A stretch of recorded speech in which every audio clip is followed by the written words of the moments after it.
is I'm actually going to start our meeting. Hello, everybody. My name is Jonathan Fisher, and this is the Pacific Northwest Railroad Archive biweekly Zoom meeting for March 12th, 2025. Welcome, everybody. We've got an absolute fantastic guest today, my dear friend, Pete Lerro. So that is going to be a fun, oops, I don't need Pat on there. I need me on there. Hang on here. There we go. That's better.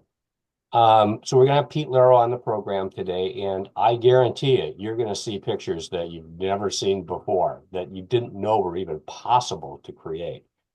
A couple of news and notes going forward. First, this weekend, Cascade Rail Foundation, I'm a member of, we're going to be at Winter Rail in Corvallis, Oregon. So if you're in the Corvallis area, stop on in, see us. We'll have a booth there talking about Cascade Rail Foundation and all the fun stuff that we do.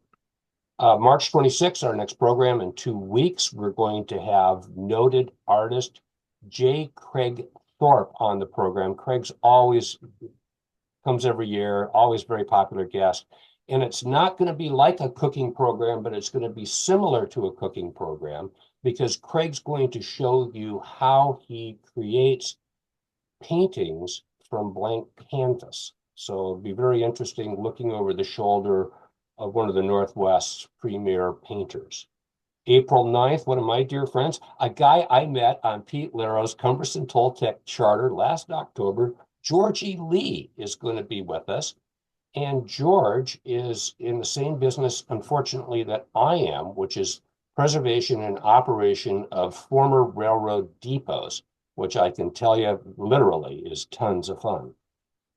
April 23rd, PNRA Board President Russell Holter will be with us, and Russell will be talking about the creation of Cascade Rail Foundation and how we were able to restore a depot. We're in the process of restoring a locomotive, and we have a substation to restore. So he'll talk about that.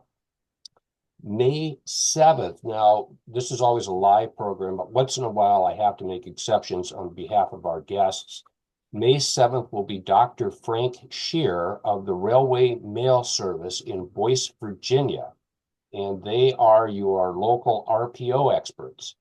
And because he has something that he does at the exact same time that we do this program, I'm going to need to pre-record him, and he's going to be talking about RPO cars in Wallace, Idaho. May 21st, Roy Gelder, one of my dear friends, will be back talking a repeat renaissance of the Rock Island Golden State route from Kansas City through Tucumcari, New Mexico. June 4th, we're getting to the end here, we're almost to the end of the season. June 4th, Robert Scott, my friend from Rochester, Washington, near Chehalis, Centralia, will be with us. And Robert is very involved in railside train cameras. So he started out with the train camera in Chehalis with virtual railfan, and he's migrated that now to, I think it's Steel Highways or something like that.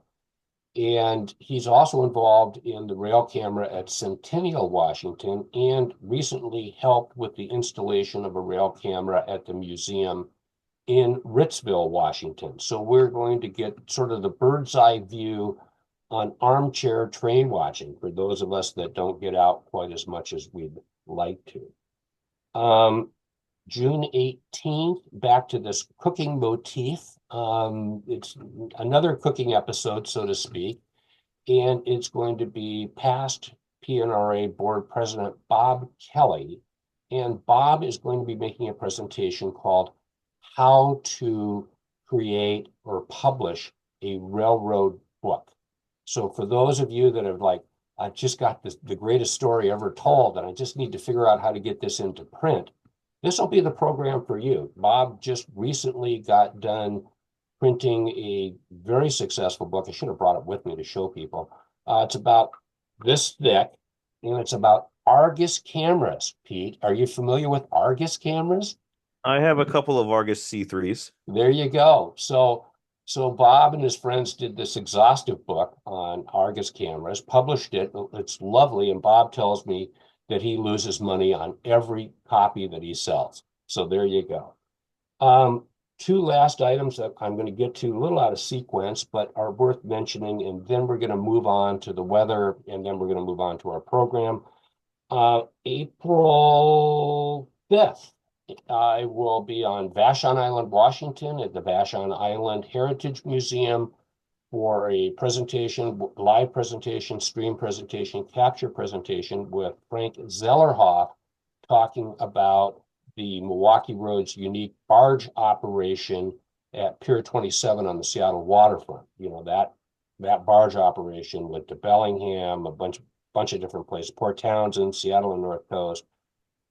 Frank, last living person that really understood how that operation worked, will be reprising that program on April 12th at the Highline Heritage Museum in Burien, Washington. So our last program will be June 18th, Bob Kelly, and the following day, June 19th, I'll be leaving for New Orleans, Louisiana for my Uncle Paul's 100th birthday party, which we'll be holding at the National World War II Museum in New Orleans, Louisiana. So there you go. We've kind of gone over the schedule for what's coming up. And so it's this time of the program where I need to find out what the weather is like. And of course, my first place to always ask is my old home, Wasilla, Alaska. Patrick Duran, what's the weather like up there? 34 degrees and no snow. No snow in the valley anywhere in the Did you middle have of winter this year? It was raining in Fairbanks last week. this is the winter that does not occur. There you go. I think it Wasilla, Alaska, folks, no winter. Elrond Lawrence in the great state of California. Elrond, thanks for joining us today. And what's the weather like? Are you out on the, where are you on at home on the coast? At the moment, I'm on the coast, central coast of California, a little south of the Bay Area, and we've had gorgeous weather until today. The rain has come in. I saw that you guys were going to have a bit of a atmospheric river here in the next few days, right? We do, but I'm heading up to the Columbia River Gorge tomorrow, and I'm just trading one storm for another Oh, there you for go. winter Are you rain. going to Winter Rail? Yes, I will definitely be Oh, there. excellent, excellent, excellent. Yes, I'll look forward to seeing you there. And actually, I'll be up in the gorge for a few days after that as well. So that's outstanding. nice. Bill Becker, Martello, Wisconsin. What's it like in the great state of Wisconsin? And it's 49 degrees and it's a beautiful day. Sunshine, no clouds. There you go. There you go. And Steve Howe's in the Tri-Cities. What's it like?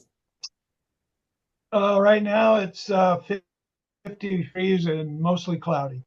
We had a little rain, but it's done.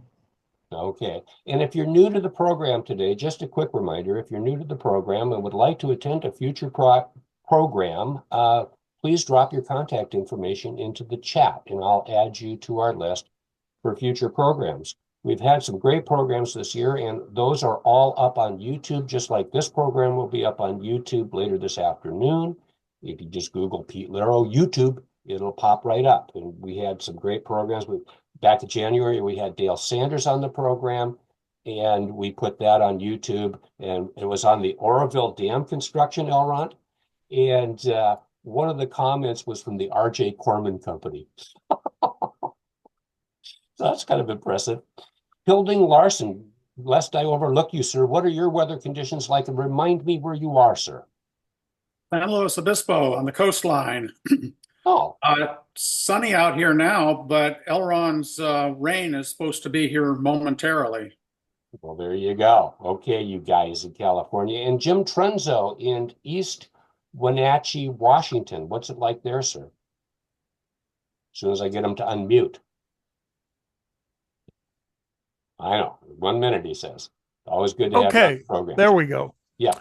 Well, it's definitely spring here. It's mid 30s late at night, mid 40s during the day, and sunny. Next 6 of the next 10 days, we're going to have rain.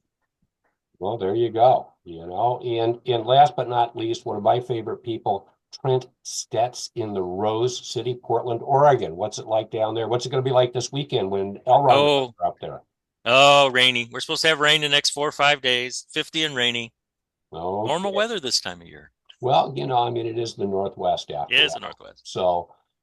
So with that in mind, thanks everybody for being here. We're 112, Pete. We're right on schedule, and I'm going to flip it over to speaker view, and I'm going to come and find you and pin you. Let's see here. On a multi-pin. Did I do that right? No. Why don't we get you to share your screen, and I'm going to get myself to go away.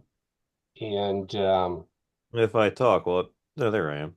Am I showing up now? yeah, hang on here. Let me add pin. There we go. And now I'm going to remove pin, and now it's all yours. And now you can share your screen. And hey, folks in the audience, if you can, we can all remember to mute, even your host, Mr. Loudmouth, will mute. And just sit back and enjoy some absolutely stunning photography, folks. Take it away, Pete. Mhm. It's all you. All right. So, how you guys doing? My name's Pete Lerro of Lerro Photography. I organize photography workshops across the country. Started off with railroads and do a lot of historic stuff, World War II, lighthouses, aviation, and so forth. And got my start in 1999 with photography and shot film for a number of years. And then around 2005, I started working for a photography company and started learning all the pro tricks of the trade and just been working as a photographer ever since. Been a rail fan my whole life as a little kid. Father would take us over to Strasburg Railroad and several other railroads and just always loved looking at trains and I once I started taking pictures of trains, I kind of put the two together and around 2006 I started organizing my own private photo shoots. Get a few photographer friends together and rent out a train and get some antique cars and that was the one thing that I really enjoyed was creating scenes from the 1940s and 50s with the cars, getting some people dressed up and so forth. And that kind of became the niche of my photo shoots going forward was we don't just have the train go past us every single time. It's you create a whole scene with people and kind of make it look like it's from the 1940s as opposed to just another run by. So um putting together a slideshow for this, I kind of was do I want to emphasize on something very specific or just kind of give you guys a broad sense of the photo shoots over the last 19 years? And so I thought I'd just kind of give you more of the broader sense, but really emphasize on um, the scenes that we create with either dramatic lighting or the antique vehicles, reenactors, or props and so forth to really give you that time machine historic effect with it. So I'm going to start off here. If you guys can see here, I'm going to start off with a lot of our museum shoots that we've done in the past to kind of recreate what when you go into a museum, everything just looks cold and empty, and but when you add a little bit of lighting and some smoke to it, can really create a whole nother perspective. So starting off here in 2007, this is at Steamtown in Pennsylvania. They have one of the big boys there, and with the use of some smoke bombs and some lighting, we made it look like this big boy was fired up. Like little did we ever know that, another 10 or so years later that they would actually fire one up. So this was as close as we thought we'd ever get.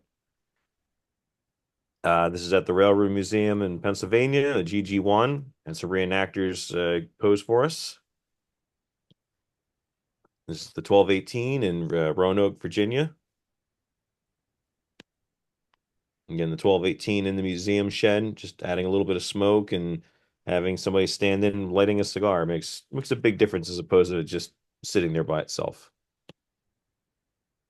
And if some of you are familiar, they are building from scratch a Pennsylvania Railroad 4444, the duplex locomotive. They've gotten the boiler together, they're building the frame, and they had it on display a couple of years ago on a truck bed. And they asked me to do a couple of PR shots. So we just got some smoke bombs and put a battery powered light bulb in the headlight and created this image for them. So hopefully one day we'll be able to see it completely fired up. Again, at the Railroad Museum of Pennsylvania, the Pennsylvania K4 and M1, a couple reenactors at dusk. And about 20 minutes later, with just pure nighttime. This was at the East Broad Top in 2020. This is before they fired up any of the locomotives. We did some small photo shoots during the pandemic just to get some people out and have some fun. We did some lighting for them. And some of you guys may be familiar in Ohio, the Age of Steam Railroad Museum. It's part of the Ohio Central. They have a brand new roundhouse that they built from scratch, but they built it almost to spec to an older one. And they allowed us to do a photo shoot there. So we had a few people get dressed up. We used some fog machines and just created a time machine effect in this museum. So we have a industrial size fog machine that we let run for about 20 minutes to fog up the entire roundhouse, and then use the secondary fog machine underneath the locomotive to make it look like these were just another roundhouse from the 1940s.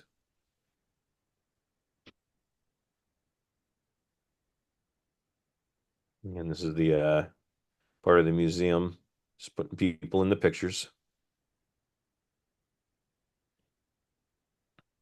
And that's a reflection from the locomotive that's right behind us. This is the 611 back in 2009. Again, with some fog and smoke machines. And this is another one of those we never thought we'd ever see 611 run again, but as close as I thought. I never saw it run in the 90s, so this is as close as I ever thought I'd get to see it. And just using some smoke machines and smoke sticks and a couple of reenactors, and we were able to create these scenes at the museum platform. And around 2015, the Y6, the 2882 was visiting. All three locomotives were out, so we again just brought some smoke sticks and lit it up and created one of these shots that you would think could have been Roanoke in the 1950s. And this is part of one of the museum shoots that we did there. The director at the time was part of a vintage bus museum, so he brought this 1950s bus out for us.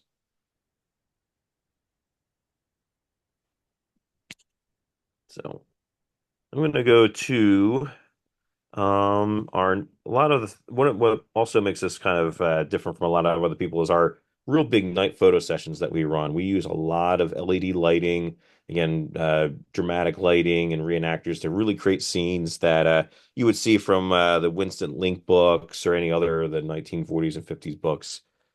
So this would have been in Owasso in 2007. This was the Train Festival in 2014. Both Berkshires were there. This was a night shot that I did on my own at the New Hope in Ivyland, actually way back in 2004. This particular one, I used hardwired flashes to make this one. So pretty old school for this one. These are at the Durango and Silverton Roundhouse in 2010.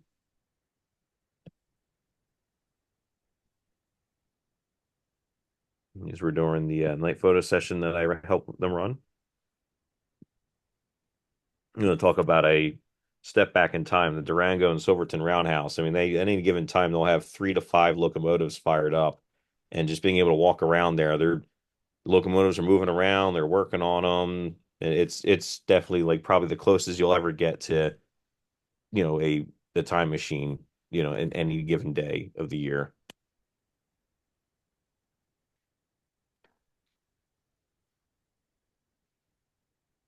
For these particular shots, the 4 of the locomotives here, 473, 480, 481, 482, they were all fired up. The 486 was not fired up at this moment, but we used a battery-powered light bulb to put inside the headlamp in order to make it look fired up. And then for the previous picture, we had a lot of them open up their cylinder cocks to just create the steam to kind of fill in the whole gap to make it look like they were all going. At the Strasburg Railroad in 2007, we did a photo charter with both Canadian National locomotives painted up as Canadian National. This is a night photo session that we ran at the Oregon Heritage Railroad Museum in Portland, Oregon, and the 700 was fired up for us. Back in Owasso for a couple of shots. That's actually my father. Any of you know his paintings and artwork?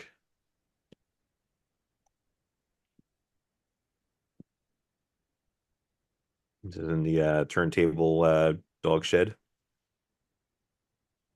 And 611 spent a few years at the Strasburg Railroad.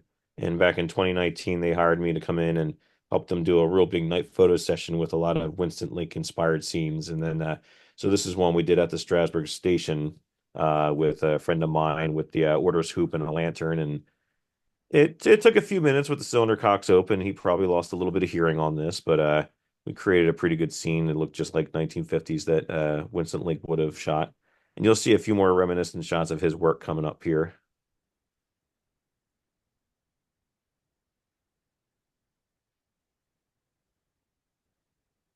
And this was at the Texas State Railroad in 2019.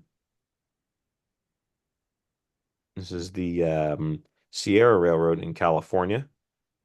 They they are hopefully going to have number 3 running, hopefully later this year or next year. It's been down for a couple years with some boiler issues. Strasburg Railroad in 2021.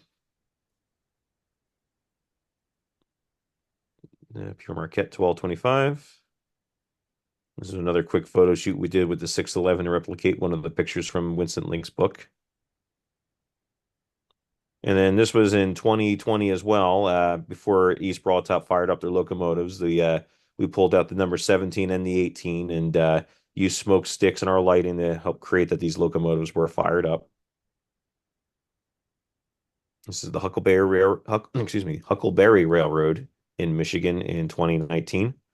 This is Rio Grande 464 and then the Alaska 152.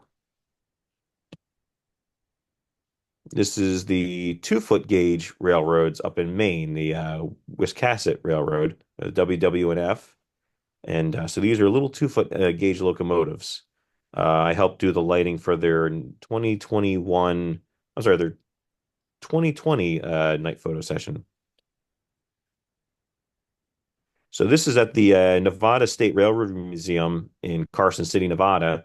We organized a private photo shoot with the trains and so forth, and then the museum put out a call for any of the local 1880s reenactors that wanted to come, and we were hoping we'd get like 3 or 4 people to show up.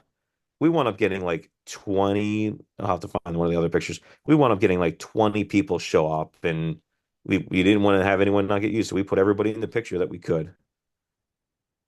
Virginian Truckee on that same trip. This is the daylight. Again, we did another photo shoot at the Oregon Heritage Museum. This is the 3 locomotives at the Oregon coast when the Skookum was visiting. This is the 2442 logging locomotive. At the East Broadtop, they put together an event called East Broadtop Goes to War. It's what they call a timeline event. So they have multiple different eras of reenactors of Civil War, Revolutionary War, World War I, World War II, and anything else. And there was a group there, friends of mine, that do the Railroad Battalion from World War II.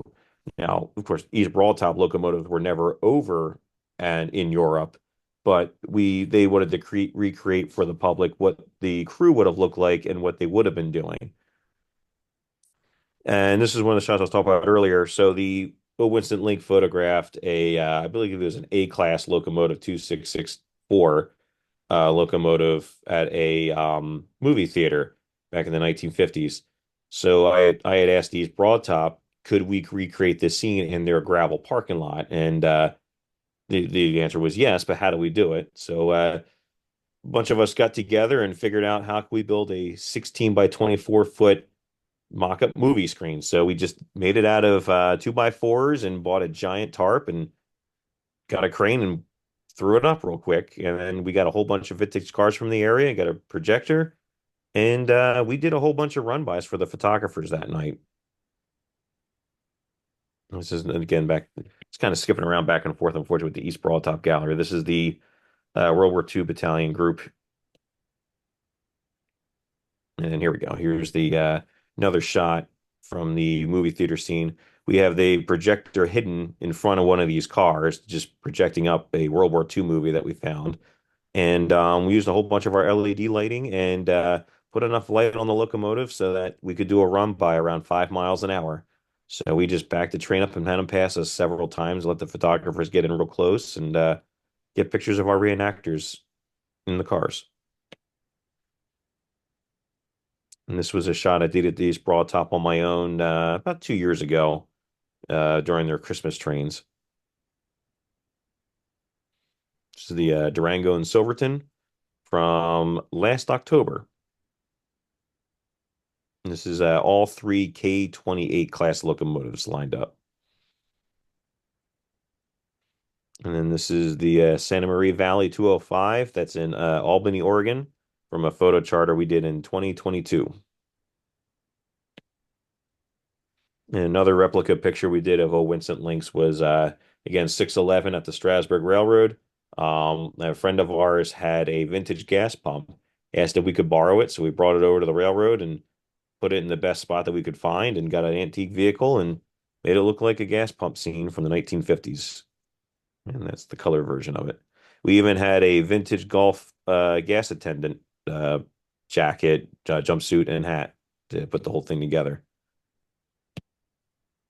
This was last September at the Durango in Silverton. I've always wanted to do an overnight photo train, but I couldn't really find a railroad that was interested in hosting it. But surprisingly, the Durango and Silverton called me asking if I would do it for them. And of course, I said yes. So Saturday night and Sunday night, we spent all night out on the line, going to multiple different locations and setting up lights and doing run-bys for the photographers. That's the High Bridge at the Durango and Silverton. This was when the Daylight visited Owasso, Michigan back in 2009. And then a run by of the 611 at the Strasburg Railroad back in, I think it was 2022. So the previous golf station you saw was a long exposure shot, so to replicate the speed, but this is just parked and sitting. That's it for the night session stuff. And I wanted to just show you, just kind of fling through some reenactor pictures, a lot of stuff that we use. We put people in pictures to kind of add that little bit of a human element to it. This is back at the Strasburg Railroad in 2010. There was about 3.5 feet of snow that fell in the 10 days preceding this photo shoot. So there's plenty of snow to go around. We almost had to cancel it, but luckily we didn't have to. A couple of ranchers at the Cumbres and Toltec pulling up to the stock pens in Los Pinos. This is the Double Berkshire photo charter in Owasso in 2009. And this was at the East Broadtop Railroad in 2023. A bunch of reenactors we had come out and dressed in real 1940s clothes and have the real luggage cases to create the effect, and even had some 1950s cars show up to just really try to put it all together and not make it look like just another photo, just make it look like a real 1950 scene. This is the New York City subway. So this is, if any of you are familiar with in Elizabethtown, Pennsylvania, the Star Barn. They have the Leviathan, the replica 440 locomotive. They do the Lincoln funeral train. We have a friend of ours, kind of look like Buster Keaton. So we kind of joked around we should do a photo shoot with the Leviathan just so we can make him pose like Buster Keaton. And after a few jokes about it, we're like, we should actually really do it. So we organized this whole Civil War photo shoot, and the whole point was just to create something like this. So top picture is actually from the movie The General that takes place during the Civil War. And then our friend is on the pilot of the 63. To create this, because it's such a slope, we actually had to tie his pants with a belt to one of the grab irons in the back so he wouldn't fall off of it. The train's not moving, of course, but it's a lot slippier than you think. These are a couple of shots from that photo shoot. The Confederates put a tie on the track to get the steam locomotive. That's the storyline we were going with. Now, this is the picture I was referring to earlier. We had the whole village of reenactors come out for the 1880 shoot at the Carson City Museum. And then there's our wannabe Buster Keaton again on the wheels of the Leviathan. And then we have our General Grant. And this would have been during the Lincoln Funeral Train event. And we had Lincoln's replica car at the rear of the train. The historical significance is that the real Lincoln funeral train came through on this very section of track way back in 1865, 1865. This is in Laws, California. We had the Southern Pacific number 18 brought in for this photo shoot, and the museum was nice enough to move the number 9 in a specific spot for us, just so we could create this shot to replicate a real Southern Pacific scene from the 1950s. And then last December, we did a few more shots at the New York City subway. They bring out their 1930 subway cars for their yearly vintage Christmas trains. So we just take advantage of that and take some pictures for fun. And at the East Broad Top again a couple years ago, we replicated a car was broken, and it's very nice. GI is over here trying to fix the car for these girls.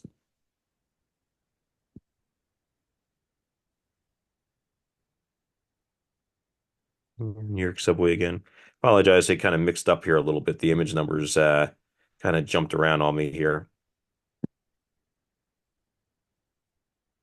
Now, keeping with the tradition of keeping historical accuracy and human interest with a lot of shots, we started doing Rosie the Riveter shots.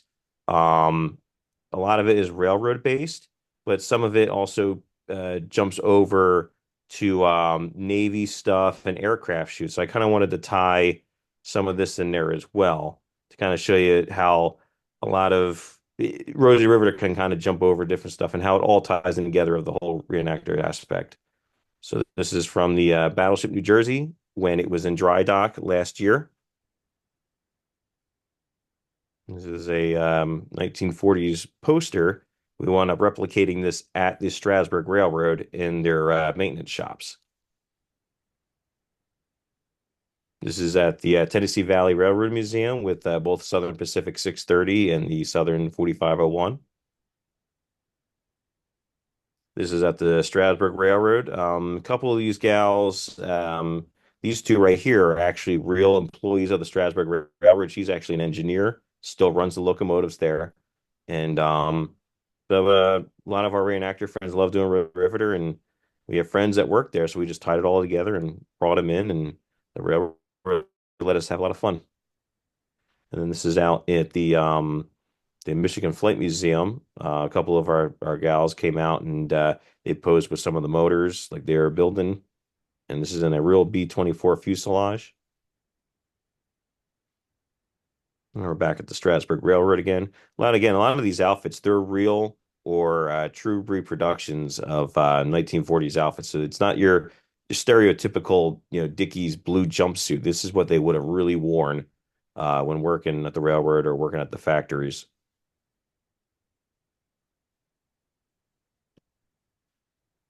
And we like to have a little fun and be creative. So she's pretending to light a cigarette with a heated rivet. And here we are with they're working on an engine. They're replicating that they're going to put it up on the plane.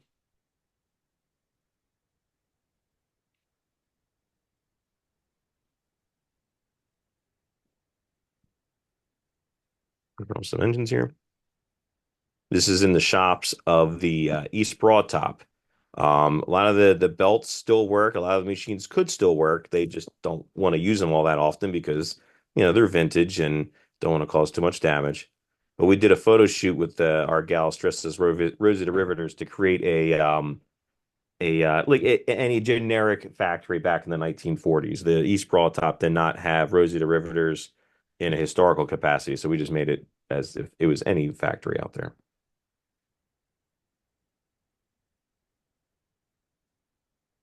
And back to the Battleship New Jersey.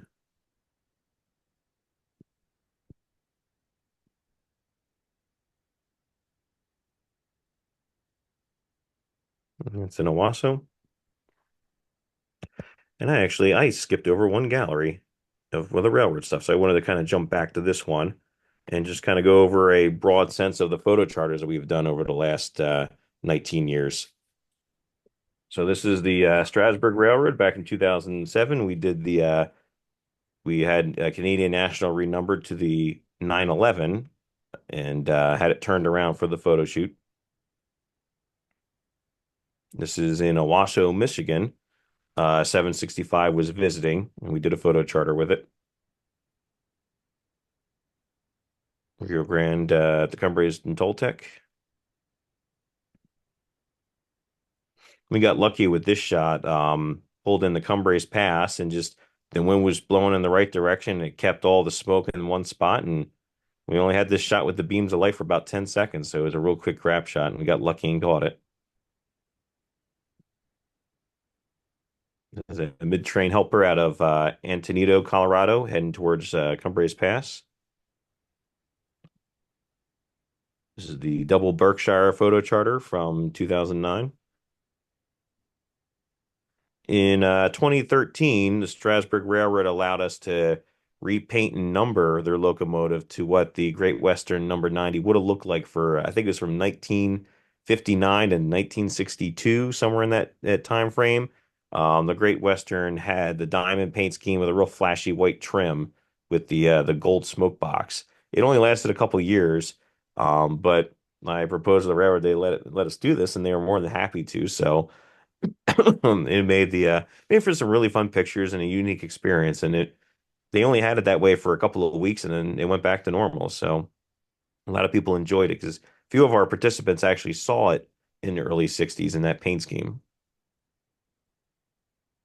This is the Western Maryland Scenic 734 as it approaches the Cumberland Depot.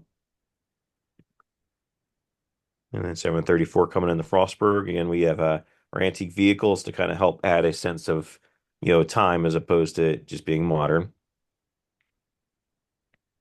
Tennessee Valley Railroad Museum in 2017. Reading and Northern in 2016. And then this was the last privately run photo charter with 734 back in 2016 before it went down.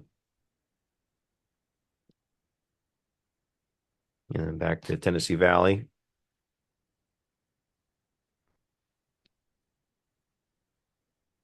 Tennessee Valley again.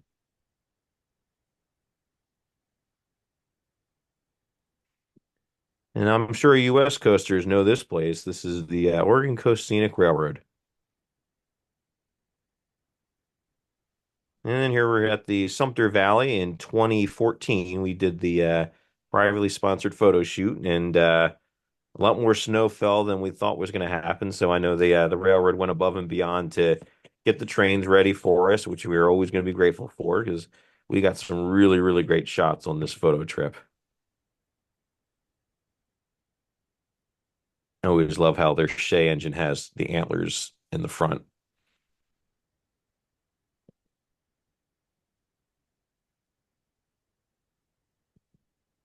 This is the Virginian Truckee Railroad in Virginia City, Nevada. We are in I forget what mountain range we're in, but in just the past, that's the Sierra Mountains way off in the distance.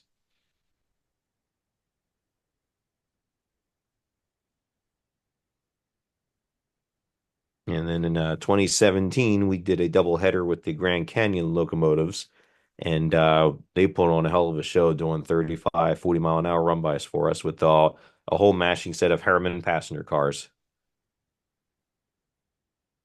And couldn't have asked for better weather for this trip. In 2020, the Cumbres and Toltec took out their rotary and did a whole big 2-day photo charter. And we kind of asked, if not begged, if we could make a snowman for it real quick. And they obliged. So we built a snowman in probably 3 minutes, and they brought the rotary in for us. And we nicknamed the snowman Rory, and needless to say, Rory did not survive, but he sacrificed himself for us. Back at the Sierra in California. And then these are the little 2 foot gauges that are in Wiscasset in Maine. If you guys want to ever visit a fun little railroad, I would highly suggest visiting the WWNF.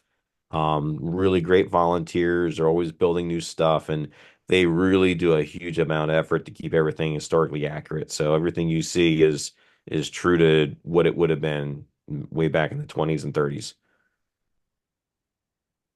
This is the Everett Railroad in Pennsylvania.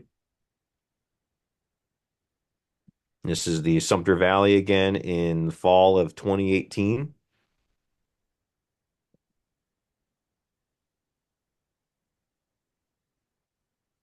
And this is the Huckleberry Railroad in Michigan.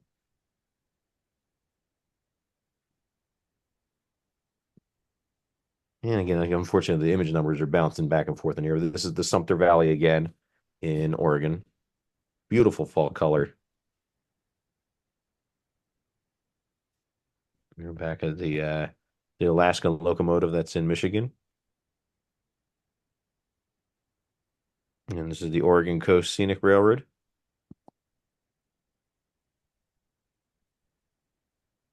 Just south of town, they have some beautiful wooden trestles that we'd love to go to photograph with. And this was the rotary charter that the Friends of the Culprit Cumbers and Toltec Scenic Railroad organized. I had never seen a rotary engine go before, so this is really awesome to see. This is Niles Canyon in California. And Niles Canyon again, and this is when the Skookum was there visiting for a few years. And then we had a double header train at the Oregon coast. Yeah, unfortunately, no one just keep bouncing back and forth on me here. As far as we know, this was the first time that two um, multiple engine compounds or simple locomotives were ever double headed like this before, since at least the 1950s. So this is a 2442, and this is I think a 2662 saddleback tank. And as far as I know, that's the first time that that's been done since the 1950s. And back with the McLeod engine in Oregon,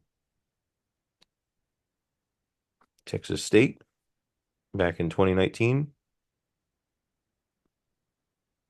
This is Virginia and Truckee just a couple of years ago.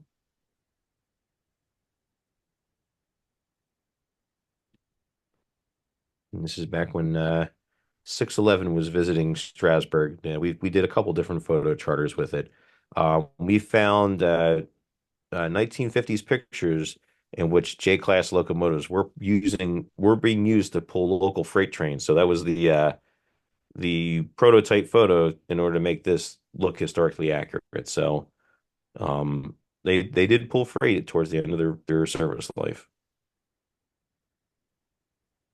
This is the Los Pinos water tank on the Cumbres and Toltec Scenic. A couple guys went out there and knew the Milky Way was lining up with it, so we went out there and grabbed these shots.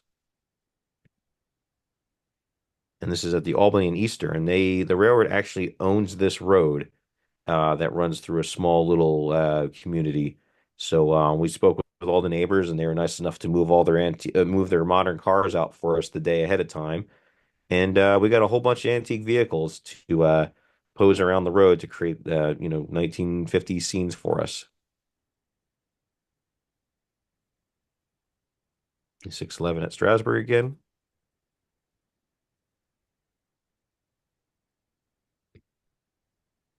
Yeah, back here again.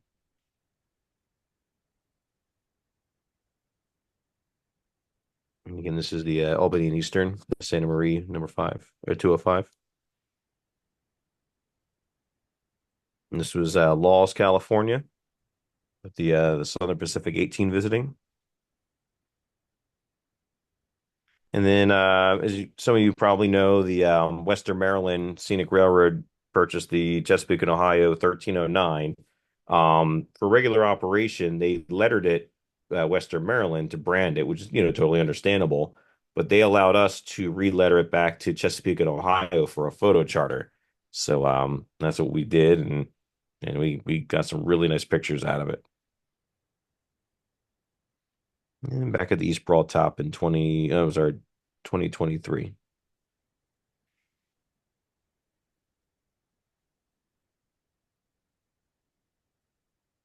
Virginia and Truckee.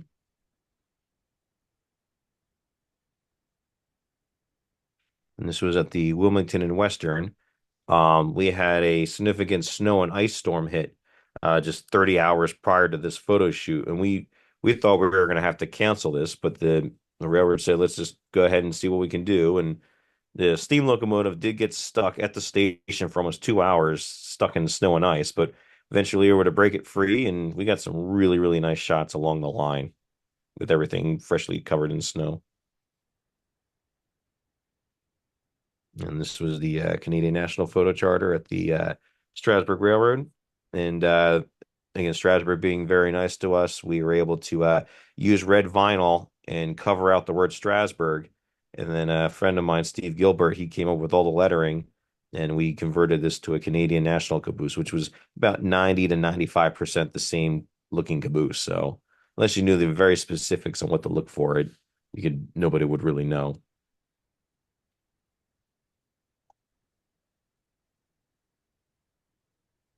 All right. I mean, I just have some extra stuff to show if anyone's interested in I don't know how we're doing on time. If you want to do your Q&A, I had a few extra shots of aviation and other stuff, but I don't want to run too late. We've already been going for a little over a half hour, so I don't know what your thoughts on are doing the Q&A now or to show a few other pictures.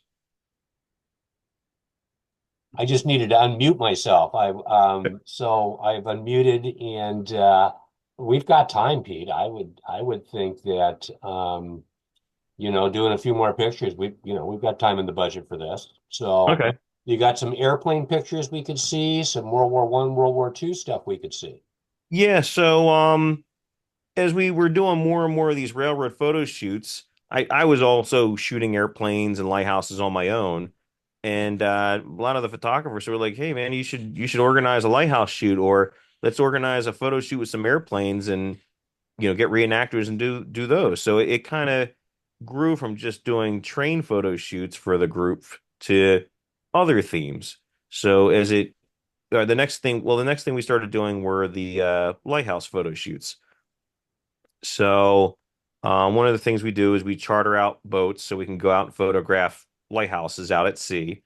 This is one of our charter boats. I did this picture with a drone. But I purchased a reproduction lighthouse keeper uniform so we could have somebody pose with the lighthouse to kind of give it depth, history, and just show the size of some of these Fresnel lenses. So this picture was shot with a drone with a second order clamshell Fresnel lens in Florida. That's my friend Dave Drmichevich. He's actually the chief mechanical officer, or master mechanic is the preferred title at the East Broad Top. That's me standing in for a couple pictures. This is Seguin Island in Maine. This is in the Outer Banks. This is the famous Owl's Head Lighthouse in Maine. Same lighthouse just outside. Lighthouse keeper.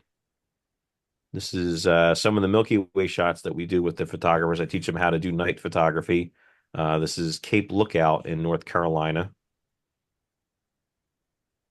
And this is from one of the charter boats. This is Thomas Point Shoal Lighthouse in Maryland. And this is our friend Dave dressed up as the lighthouse keeper posing around the keeper's house. And that's him and his wife. Mm-hmm. And then we chartered there's a fella that does lobster fishing demonstrations. So we went out the day before, and he strategically placed a couple of lobster traps around this lighthouse. And then the photographer showed up. We went out in the boat, and then he went lobstering with the lighthouse and right in the background for us, and just t creating historic fisherman shots. And the lighthouse keeper's wife. So one of the other things we do with lighthouses, a lot of lighthouses have been decommissioned, so they don't have the light active at nighttime anymore. But we work with the U.S. Coast Guard, and we put our LED lights at the top of the lighthouse, get permission from the Coast Guard, and we will actually illuminate the top of the lighthouse for photography. So this lighthouse is out in California, and we were given permission. So this lighthouse has not projected a light in like 20 or 30 years. So our group of photographers had a chance to photograph something that you haven't really seen in a long time. So as a lot of you are very hardcore with rail fanning and know all the differences, there's groups of people out there that are very specific in the same kind, but with lighthouses. So this is kind of like their niche of photo charters. It's actually me posing in the uniform for this picture. Again, this lighthouse had not been its Fresnel lens had not been lit in a long time. We had worked with the Coast Guard and the Park Service to have it illuminated. And then the next thing got into doing was aviation photo shoots. Um, so the picture on the left is a real B-17 crew member. And then on the right, this is our friend Greg. He had the full uniform, the whole sheepskin outfit. This is our friend Raquel, replicating a 1930s pilot. And then a bunch of our reenactor friends here that do the bomber crew. And then one of our reenactors, he's a real priest, but he does World War II chaplain impression. So we got everybody together and say we should have we should do the shot where he's giving a blessing to a crew just before a mission. And down in Virginia Beach, we use our same LED lighting that we use for the train photo shoots. We use them for the airplanes, and the same fog machine that we used for to do the Age of Steam Museum. We did a whole kind of like a Casablanca end of the movie scene with all the fog, real dramatic. This is a behind the scenes shot, and I'll show you that fog picture a little bit later on. And then these are some friends of ours that get dressed up. We recreate the Life magazine covers.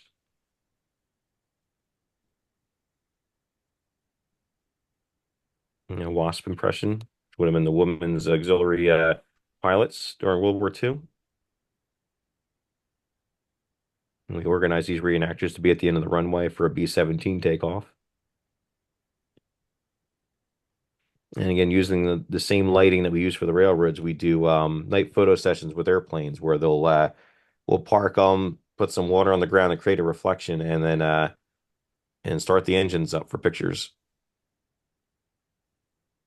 And we also do air-to-air photography where we'll ride in like skydiving planes. We'll have harnesses and lanyards on and open up the big door and take pictures of planes flying around. This is our group of reenactors. This is a Corsair and an Avenger over the Outer Banks. And our reenactor friends with the B-17 Yankee Lady.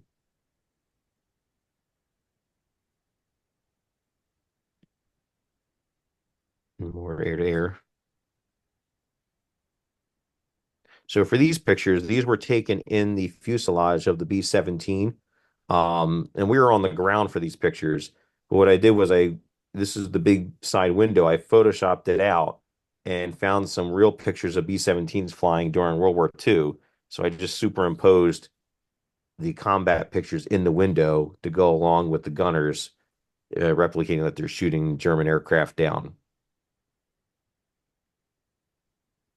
The same thing. This is the same airplane, just a wider shot. So you have both gunners on either side. This is actually the same picture. I just reversed it and then cropped a little bit somewhere else on the picture to replicate that they're in the middle of a bombing raid and having to shoot down enemy fighter planes.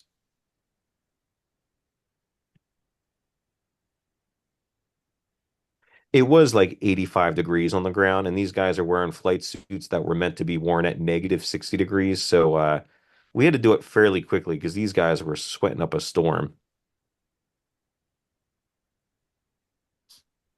And the Corsair over Virginia Beach. This is our group of photographers. You can see the harnesses and lanyards so that if anybody fell out the back of the plane, they'd probably get chopped up before they hit the ground. And the reenactment shoot from the Reading Air Show in Pennsylvania. This is our friend John. He does a really good Tuskegee Airman shot. It's a 1930s photo shoot with a tri-motor. The Corsair again.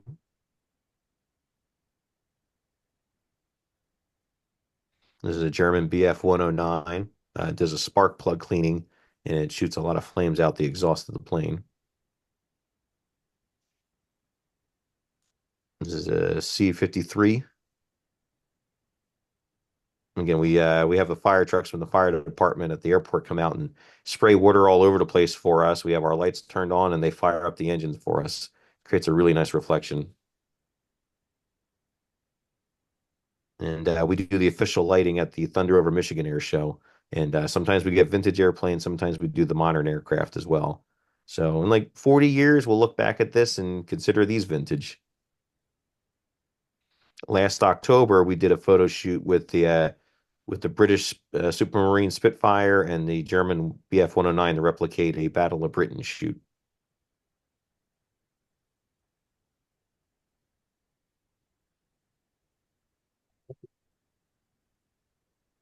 And this is a MiG-23. And unfortunately, the plane crashed the very next day after this photo shoot. It lost its engine and went down.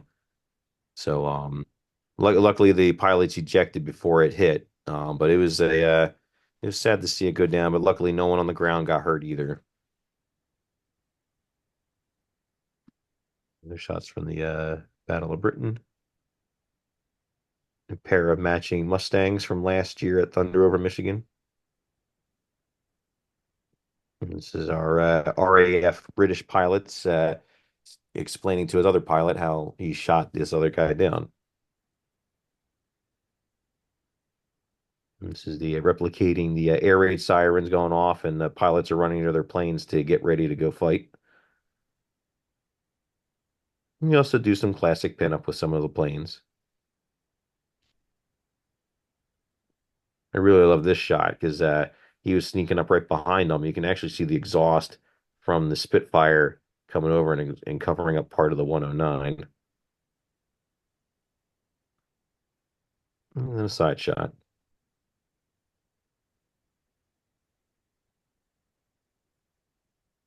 This is our Pacific Theater pilots during World War II. And then we have our women's officers at the replica World War II aircraft tower. This is one of our WASP pilot impressions. And then jump into some other, again, going from replicating World War II stuff with all the trains and Rosie the Riveters and civilian stuff, it kind of branched into doing other World War II era photo shoots, and as well as even World War One. So this is a real World War One uniform and photographer in this picture. In order for me to participate in some of these World War One events, I needed to be fully dressed up and have my modern camera covered. So that's me fully dressed up. And we got a 5x7 camera. We gutted it out, and I actually put my modern Nikon camera inside of it so I can run around the battlefield and not be noticed by anybody while taking pictures. So these are some of the shots that we get during the events. This is a real operating Maxim gun. It's firing blanks, but it's a real liquid-cooled Maxim.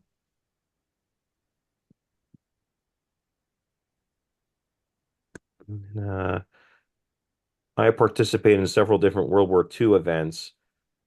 where again I'm dressed up in a 1940s World War II uniform, and I have my camera covered in a speed graphic box, and I can go around the battlefield and take pictures during the event unnoticed.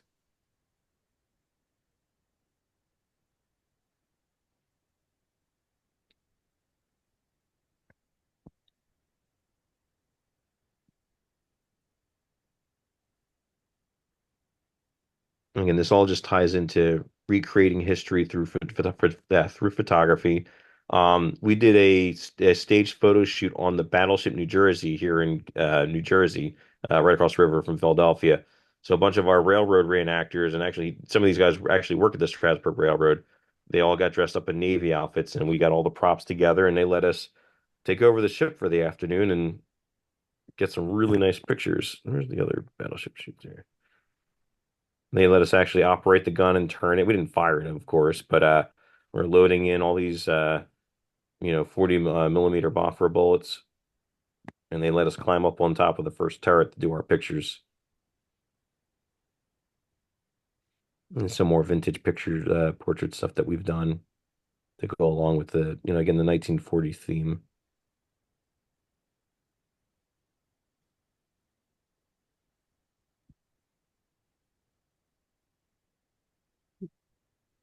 And this is another World War I shot, so. Just a few more from the Wild West. Again, just reiterating that we do a lot of historic photo shoots. This would have been 1880s. I'm friends with a Navajo family from Monument Valley. They let us come on their family's land and do pictures with them. This was a World War Wild West photo shoot we did. This family lives right here at this very spot, and they let us come out here and do pictures with them, and they're very grateful to us, and we're very grateful for what they let us do as well.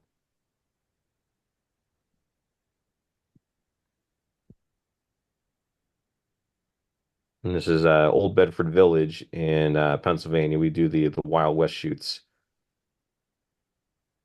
It's in California, Colorado. And a lot of the pictures I'll add some aging to it, black and white, sepia, do a lot of blurring to it to give it that old, glass plate effect.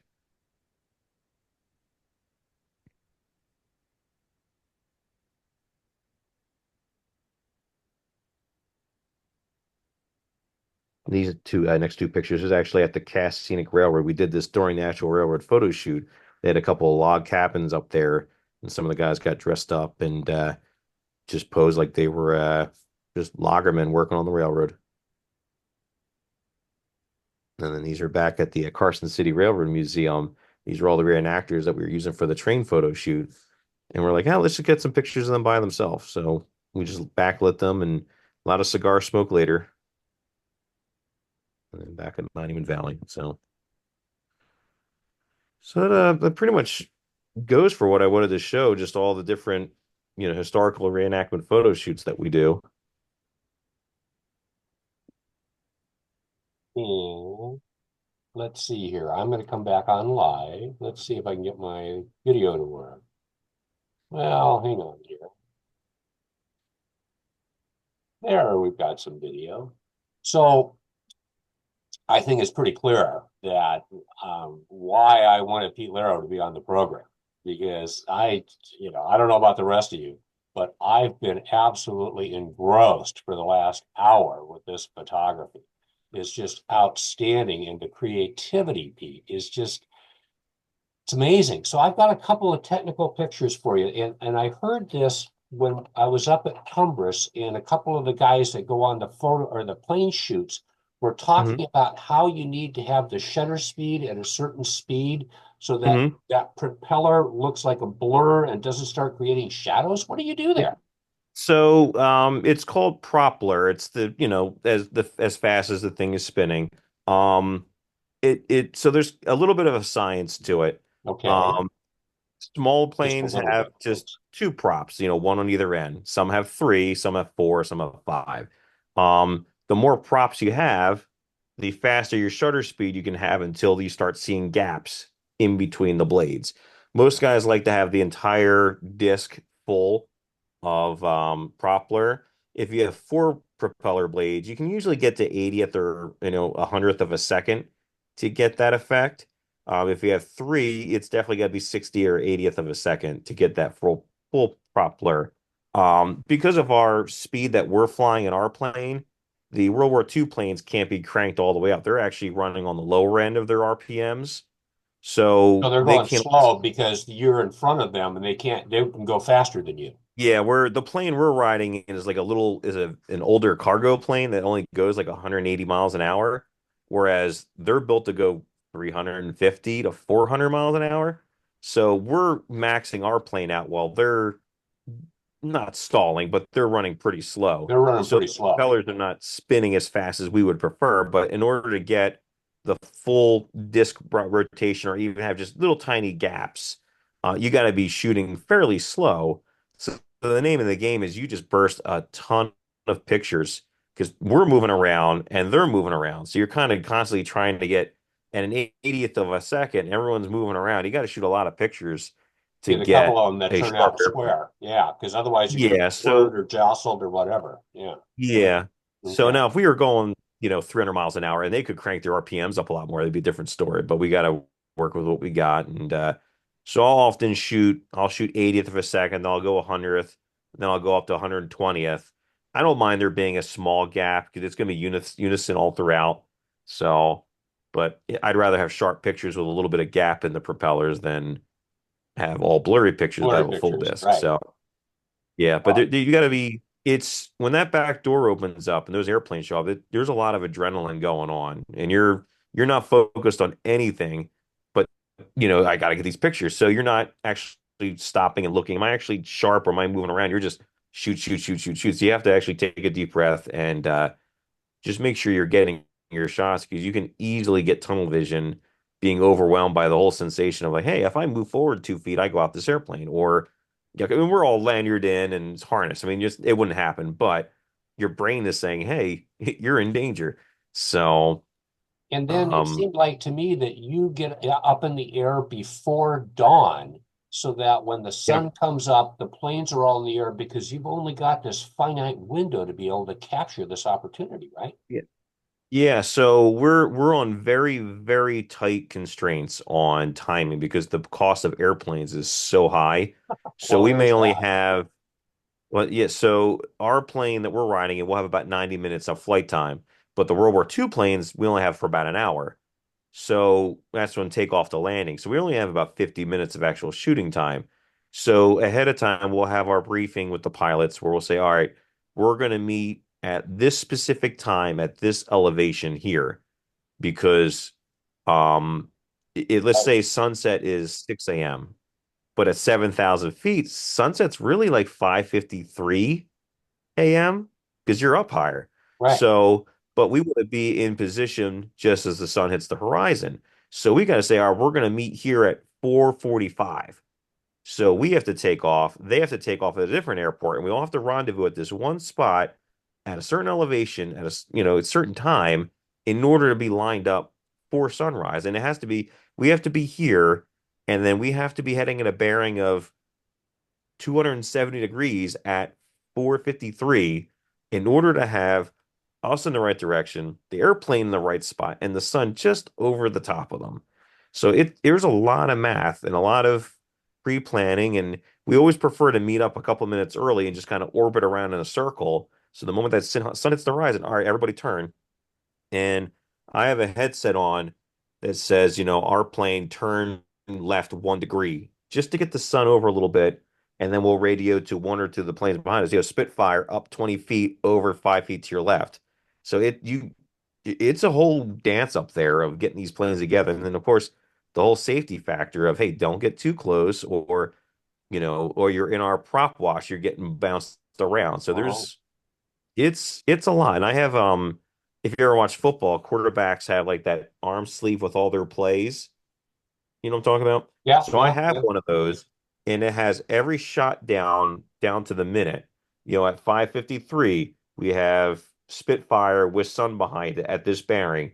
At 5:58, this plane with this beginning. This at 6:04, this shot has to be done. And the person on the co-pilot's constantly calling out the times. Pete at 6 o'clock, Pete at 6:05, Pete at 6:10. So I can constantly say, "Oh, we're behind. We have to scrap this one," because unlike trains, you can't just back up and do it again, or we'll wait 20 minutes. It's we don't have time, and we got to just keep on moving. Or if we know, like, that next shot's not that important, let's try one more time. Let's do one more orbit. Um, and the pilots are constantly communicating with all the other air traffic that's around. When we're down in Virginia Beach, they have military training traffic down there. They have commercial traffic down there. So we have to have a specific area that we want to kind of had cordoned off, and the pilots will communicate that with the air traffic control. Say, hey, we're going to be in this sector, whatever, whatever, at in a 7,000 foot, window. Just try to keep everybody else out of there, which they will do, of course, because they don't want a collision. But we there's a lot of prep work that goes into those aviation shoots, and it's a lot of homework. And the guys that have done it know and appreciate it because they hear us doing all this chatting. And there's some other groups that have done some of them, and they've just been disastrous because they didn't plan it right, and they're just sitting there wondering where are the airplanes, or they're not getting any shots. And we've been very, very diligent about doing our homework, so we've never had that happen. We're pretty consistent on getting the shots that we want. So as we would say in Alaska, we fill the freezer. So, yeah. So and of course it's so much more dynamic because it's three-dimensional, and then you Mhm. have to be going the right direction, and I Mhm. mean it's Oh a lot yeah, more and complicated than trying to meet at Starbucks. oh yeah, I mean, we're bouncing up and down, left, right, up and down, and then they're bouncing around, and then we're trying to turn, and then what if you go 6 miles east, you eventually have to go 6 miles west and turn around. So you don't want to be going one direction too long because then you waste a lot of time coming back the other way. You don't want to be backlit too much. 20 minutes after sunrise, it kind of doesn't look the best. And that's another thing. The circular props only look good when the sun is kind of in that behind you angles, like Okay. a 40 degree to 40 degree. The moment the sun gets to the side, you kind of lose the look of the prop. It almost look like invisible. You won't see it very much. So when you're shooting backlit or moving to different positions, it's you almost don't get that prop at all. So you have to really um you have to really plan on your angles and shots to be like, oh, well, we're repositioning the photographers. That will be when we're heading, back to our starting point again to kind of not waste the time with it. Okay. Does anybody in the audience, I could ask Pete questions all day. Yeah. Is anybody in the audience, George Foster, if you want to unmute and ask your question, or go ahead, please? So, two things about Pete's photos. I identified with the Texas State Railroad as I borrowed out at Palestine, Texas in 1997 to work for UP there for about 3 months. So I did get over there. And at the time I was there, they were still working on the Texas and Pacific 610. And then Mhm. the other part is that my late wife was a real fan of lighthouses. Thank you very much, Pete. Mhm. And she would have loved all your photos, man. You did a Well, great thank job. I appreciate it. Thank you. Well, there You're you welcome. go. Anybody else in the audience got anything that they would like to bring up? If not, I'm just gonna just, I'm just gonna take over again. I can do that when I'm the host and moderator. So what I'll charters? pitch in a little bit here.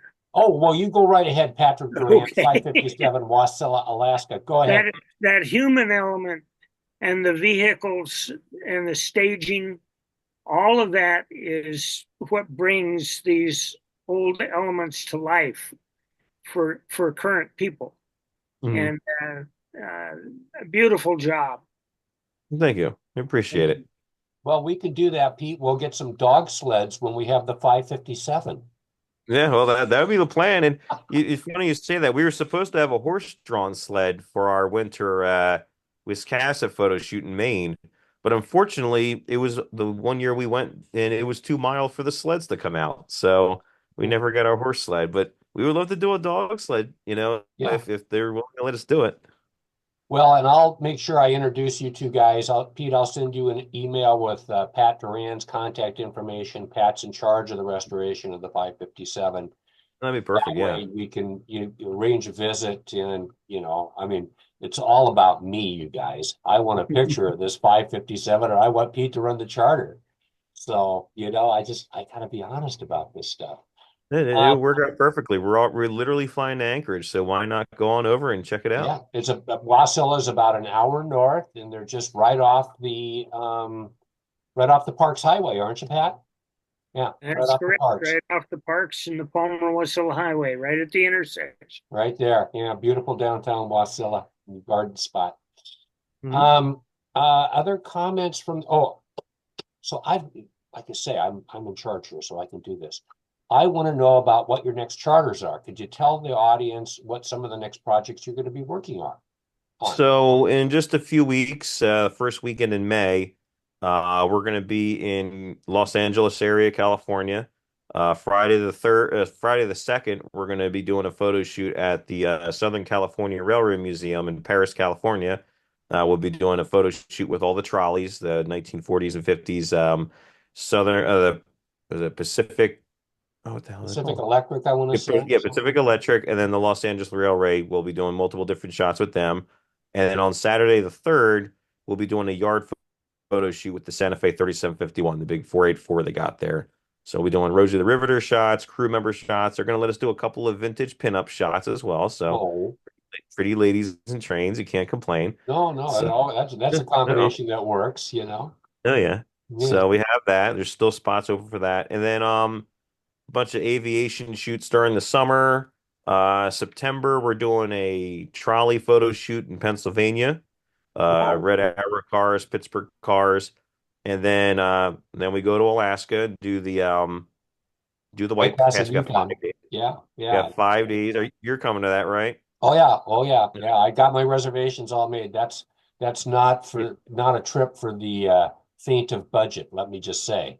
No, it's unfortunate. It's very expensive to get there, and It's then hard to get you know, there, but yeah. So, yeah, but I'm it's flying gonna be into well worth it. Juneau and then flying from Juneau to Skagway. So, Mhm. and then I The rented a railroad's been car. very yeah, yeah. The car's not cheap up there either. No, So so I've got I'm going to be coming up a day early and you're going to be up there. So I'm just going to mention it. I'm going to have a car if we want to, mm. there's anything we need to do.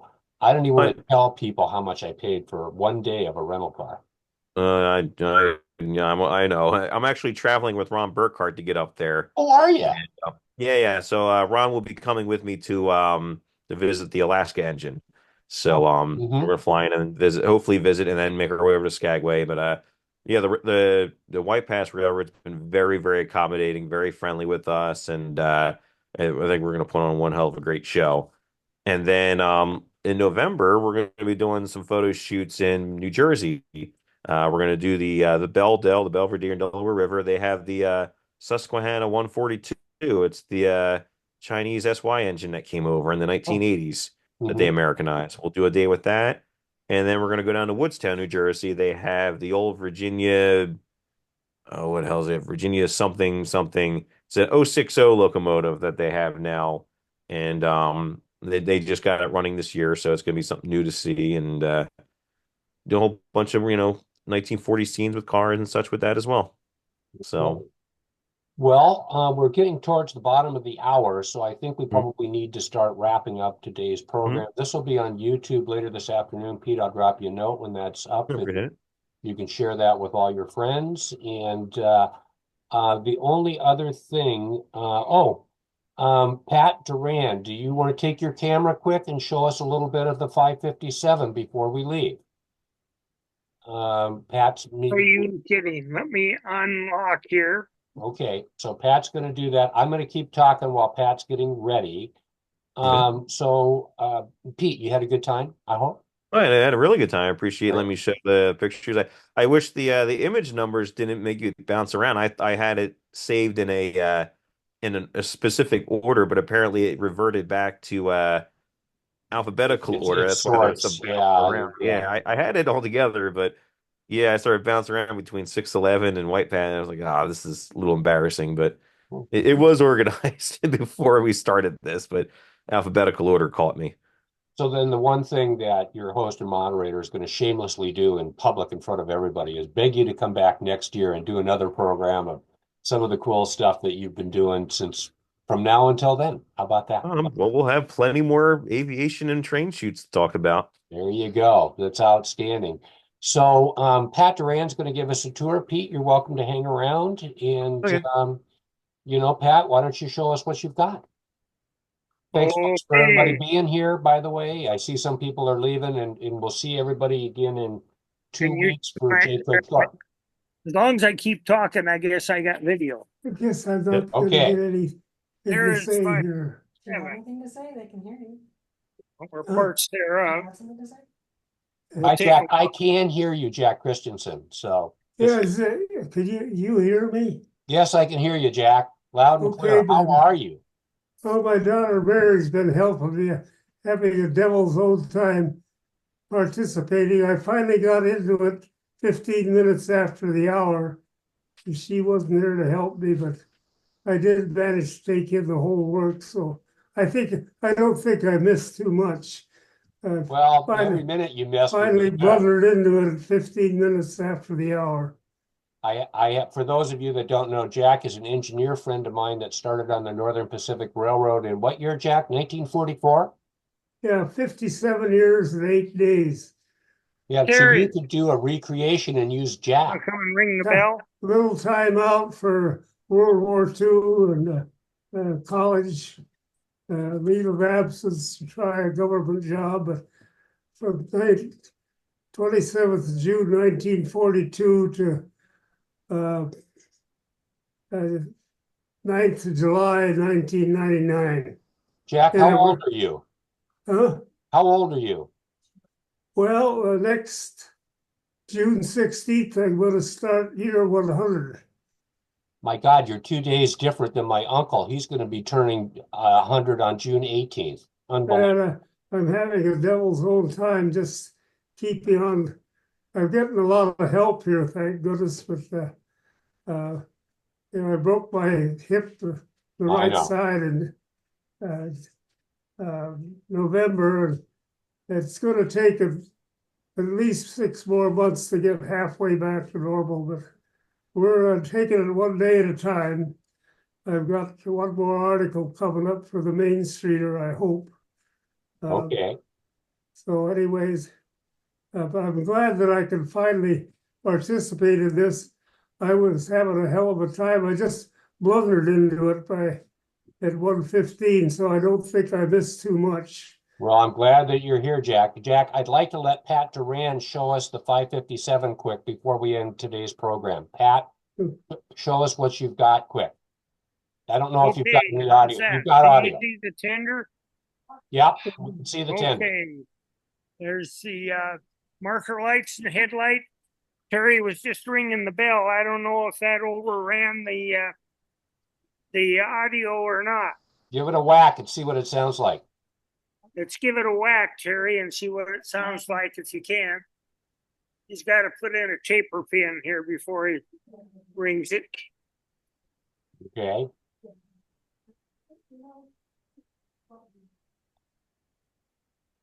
That's a 1906 Alco bell from a Panama mogul. Well, there you go. Alaska after the Panama Canal construction was complete. So would that make you an Alaska mogul? It was an Alaska mogul. They were retiring the 200 and 206 class locomotives when these consolidations came online. So what's your timeline for when this thing is going to roll on its own? We are cracking the whip to get the first fire done. And I would say by September, it'll be out the door here, running on about the shortest railroad in Alaska, about 400 feet of track right outside our door over here. Well, maybe we could get to see it fired up when we visit. We'll hope so. The jacket may not be on it, but that won't matter to most people if we put a little steam behind it. Oh, yeah. Oh, yeah. Well, people just get excited about that sort of stuff. I don't know why. Yeah. I'm all done here. Okay. All right. Well, Pete, again, thank you very much. Jack, it's great seeing you and continued best wishes. some of my other friends in the audience are having various health issues. I know I've been talking to you guys about it, and I don't mind publicly saying I wish all of you the best of health and continued good health. And Jack, turning 100. Uncle Paul's turning 100 2 days later. Uncle Paul was a Not dive much bomber fun. pilot. It's not exactly fun though. Oh, I know. I know. Well, we love you, Jack, and we're glad that you're here and glad that you've got some time to participate with Yeah, us. Very yeah. much. I'll try to stay connected. There you go. Anybody else? 2:27 p.m. here. We need to get going. Anybody else got anything more for the good of the order? If not, I look forward to seeing the faithful back here in 2 weeks. I know for J. Craig Thorpe, and we're going to do a cooking show on how to create a painting. So until then, thanks again, Pete. Wonderful program. I just can't thank you enough for taking the time out to be here with us today. My pleasure. And I'm going to say bye for now, everybody. We'll see you on the Funway here in a couple of weeks. So Okay. thanks again for tuning in, and very enjoyable program, Pete.